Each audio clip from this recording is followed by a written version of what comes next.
Hello guys, இன்னைக்கு நம்ம பார்க்க போகிறது ஸ்டிக் மான்வாவோட 67வது எபிசோட தான். ஸோ வீடியோக்குள்ளே போகிறதுக்கு முன்னாடி எப்பயும் போல தான் மறக்காமல் ஒரே ஒரு லைக்கை போட்டுருங்க. ஏன்னா அப்போ தான் நிறைய பேருக்கு ரெக்கமெண்ட் ஆகும். சரி வாங்க நம்ம டைம் வேஸ்ட் பண்ணாமல் எப்பிக்குள்ளே போகலாம். போன எபிசோடில் லூனா எப்படிப்பட்ட பொண்ணு நம்மளுக்கு தெரிய வந்திருக்கும். லூனா ஸ்டார்டிங்கில் ஒரு நார்மலான பொண்ணாக இருந்தாலும் கடைசியில் அவள் ஏன் அப்படி மாறினா இது வந்து நம்மளுக்கு இன்னமும் தெரியல. அதை தான் நம்ம இப்போ பார்க்க போகிறோம். இந்த விஷயத்தெல்லாம் அங்கே ஹீரோ கிட்ட சொல்ல அங்கே ஹீரோ இன்னமும் தான் கடுப்பாகிறான். எனக்கு வந்து இதை பற்றி தெரியாதா, நான் நீ ஸ்டார்டிங்லேருந்தே அப்படிதான் உன்னை பத்தி எதை நீ ஒழுங்கா எக்ஸ்பிளைன் பண்ணிருக்க. ஸ்டார்டிங்ல இருந்து எண்டிங் வரைக்கும் ஸ்டோரியும் உன்ன மாதிரி தான் ரொம்ப வித்தியாசமா இருக்கு. இந்த மாதிரி தான் வில்லன்ஸ் அவங்களோட இந்த மாதிரி ஆர்க்க பத்தி எல்லாம் பேசும்போது எனக்கு கோவமா வரும். இரு நீ வந்து அந்த அளவுக்குலாம் கோவமாக வேணாம். நான் வந்து என்னை பத்தி அவளுக்கும் முழுசா சொல்லல. நான் ஏன் அப்படி மாறினேன், நான் எதுக்காக அப்படி பண்ணேன், அதை பத்தி நான் உனக்கு தெரிய வைக்கணும்ல.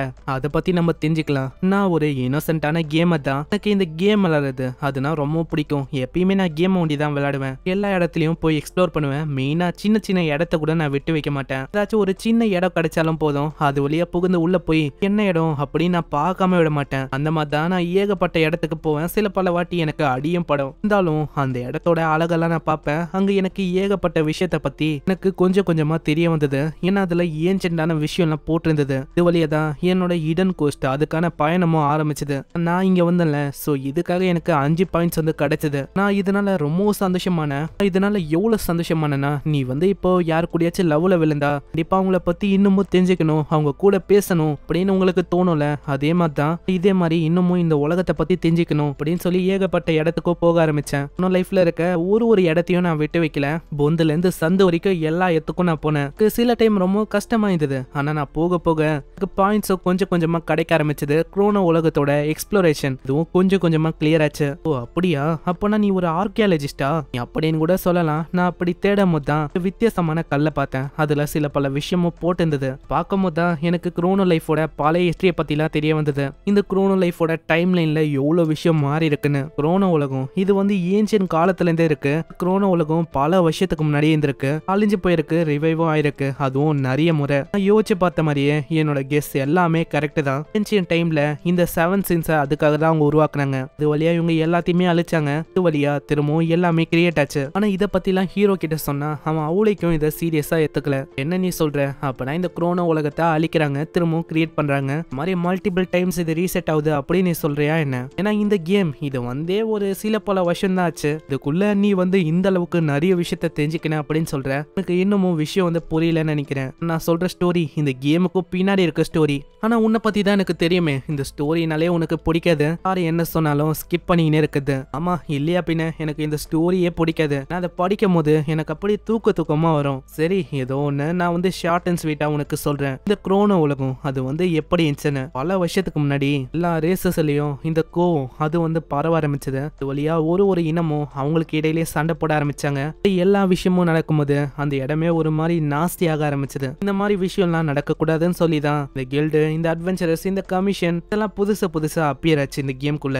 ஆனா நான் சொன்ன மாதிரி தான் பாஸ்ட்ல எப்படி இது மொத்தமா அழிஞ்சு போச்சோ அதே மாதிரி தான் எனக்கு அப்பயே தெரியும் ஃபியூச்சர்லயும் இது வந்து கண்டிப்பா அழிய போகுதுன்னு. அந்த கல்லுல நான் நல்லாவே பார்த்தேன். இந்த மாதிரி கொஸ்ட் இது வந்து கண்டிப்பா ஃபியூச்சர்லயே வரும்னு எனக்கு தெரிய வந்தது. இதனால நான் குடுகுடுன்னு ஓடி போய் எல்லாருக்கிட்டையும் நான் கத்தி சொன்னேன். எல்லாருமே கேளுங்க, நம்மளோட வில்லேஜும் மத்த ஆளுங்களும் ஆபத்துல இருக்காங்க. இதை வந்து நீங்க எல்லாருக்கிட்டையும் பரப்பணும்.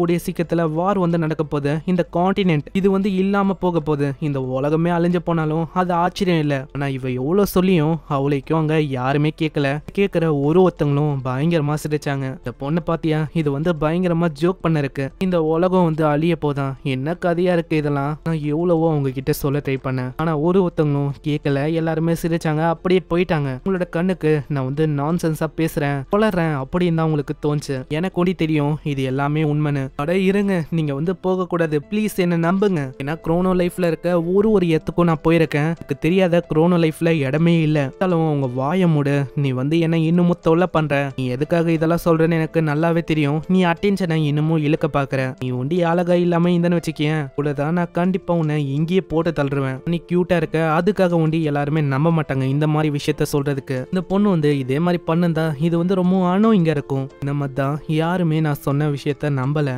ஒரே ஒரு பர்சன் என் கிட்ட வந்தா, நீங்க சொன்னது உண்மையா, சொல்ற ஒரு விஷயத்தையும் நான் கேட்டேன். எனக்கு சில பல டவுட் இருக்கு. அதனால நான் கன்ஃபார்ம் பண்ண விரும்புறேன் அது எல்லாமே உண்மையான. ஆமா, நான் சொன்ன எல்லா விஷயமும் உண்மைதான். நம்புறதுக்கு ரொம்ப கஷ்டமா இருக்கும், இருந்தாலும் நீங்க நம்பணும். கண்டிப்பா உன்னோட கண்களை பார்க்கும் போதே நல்லா சொல்ல முடியும் சொல்ற ஒரு விஷயமும் உண்மைதானே. நான் யாரு இந்த மாதிரி ஒரு உண்மைய மாதிரி ஒரு ஃபேஸை வச்சு சொல்லுவா? என்ன நம்ம சைடா போய் விஷயத்த பத்தி பேசலாமா? அதுவும் நீயும் நானும் ஒண்டி தனியான இடத்துல. எனக்கு அதுக்கப்புறம் தான் தெரிய வந்தது இந்த மாதிரி இவன் எதுக்காக என் கூட பழகுறானு. இந்த மாதிரி ஆளுங்க எதுக்குதான் இந்த உலகத்திலயும் இருக்காங்களோ. என்ன நம்ம சைடா போய் பேசலாமா? சில பல விஷயத்த பண்ணீங்கன்னே பேசலாமே. உனக்கு வாட்டமாவும் இருக்கும். நம்ம போக கூடாது. ஆனா நான் அப்படியே அவனை தட்டி விட்டேன். அங்கல இருந்து அப்படியே ஓடி போயிட்டேன். எவ்வளவோ கத்தனா இருந்தாலும் நான் எதையுமே கேட்கல. அங்க போகும்போது எனக்கு ரொம்ப கஷ்டமா இருந்தது. ஏன்னா என்னோட வார்த்தைகளை யாருமே நம்பல. கடைசி வரைக்கும் நான் உண்மையை சொன்னேன், இருந்தாலும் யாருமே நம்பல. சரி, இதுக்கு மேல நான் தான் இந்த குரோனோ லைஃபை காப்பாத்தணும். அதுக்காகவே நான் குரோனோ லைஃப்ல இருக்க ஒரு இடத்தையும் நான் எக்ஸ்ப்ளோர் பண்ண ஆரம்பிச்சேன். ஒரு தடயமோ இல்ல ஒரு க்ளூவோ கிடைக்காதோ அப்படின்னு சொல்லி நான் எல்லா இடத்தையும் தேடினேன். அப்படி நான் தேடும் போது தான் ஒரு வித்தியாசமான ஹிடனான விஷயத்தை நான் கண்டுபிடிச்சேன். எல்லாருமே இது வரைக்கும் என்ன ஒரு கம்ப்ளீட்டா ஃபூல் மாதிரி ட்ரீட் பண்ணாங்க.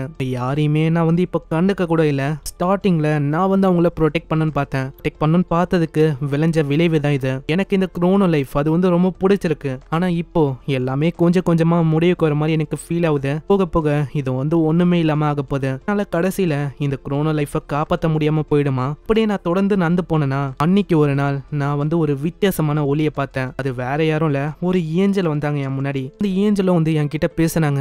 என்ன ஆசைப்படுற? இந்த உலகத்தை காப்பாத்தணும்னு ஆசைப்படுறியா? நான் உன்னை ரொம்ப வருஷமாவே நான் பார்த்துன்னு இருக்கேன். இந்த ஏஞ்சல் வேற யாரும் இல்ல, அந்த மதர்னு சொல்றாங்களே அவங்கதான் இது. எனக்கு நல்லாவே தெரியும் குரோனோ லைஃப் அது அவ்வளவு பிடிக்கும்னு. பிடிச்ச அளவுக்கு வேற யாருக்குமே பிடிக்காது இந்த குரோனோ லைஃப. அதனால தான் நான் இங்க வந்திருக்கேன். கிட்ட பவர்ஸ் இல்ல, உனக்கு நான் பவரை கொடுக்க போறேன். அது வழியா உன்னால மத்தவங்களை காப்பாற்ற முடியும். ஆனா என்ன ஒண்ணு, அதுக்கு நீ சில பல கண்டிஷனை ஃபுல்ஃபில் பண்ற மாதிரி இருக்கும். அப்பதான் உன்னால கோடஸ் ஆஃப் லைஃபா மாற முடியும். இப்படிதான் எனக்கு ஹிடன் கொஸ்டா இருக்கிற அந்த கொஸ்ட் கிடைச்சது. இப்படி ஒரு வாய்ப்பு கிடைக்கும் போது நான் விடுவேனா என்ன? நான் ஒத்துக்கினேன். என்னோட கொஸ்டும் ஆரம்பிச்சது. பேசிக்கலா ஒரு 4-5 மிஷினை நான் முடிக்கிற மாதிரி இருந்தது. விஷயம், நான் இந்த உலகத்துல இருக்க ஒரு இடத்தையும் எக்ஸ்ப்ளோர் பண்ணும். இந்த லாக் ஆயிருக்க இடம் அது தேவையில்லையா? ரெண்டாவது ஸ்பிரிட், ஏஞ்சலோட டஸ்ட், யூனிகானோட ஹார்ன் விஷயத்தை நான் கேதர் பண்ணும். மூணாவது 1000 வாட்டி நான் சாகணும். அதுக்கப்புறம் நான் கிட்டத்தட்ட ஒரு 10 மில்லியன் முறை மாஸ்டர்ஸ் நான் ஹண்ட் பண்ணணும். ஃபர்ஸ்ட் மிஷின் இதெல்லாம் நீ பண்ண ஒண்டிதான் கிளியரே ஆகும். இதுக்கு நீ 15 ஹவர் பர் டேக்கு கொடுக்குற மாதிரி இருக்கும். டோட்டலா இதே மாதிரி நீ பண்ண 1000 நாளுக்குள்ள உன்னால பண்ண முடியும். இந்த மாதிரி தான் நான் ஒரு மிஷினை கம்ப்ளீட் பண்ணேன்.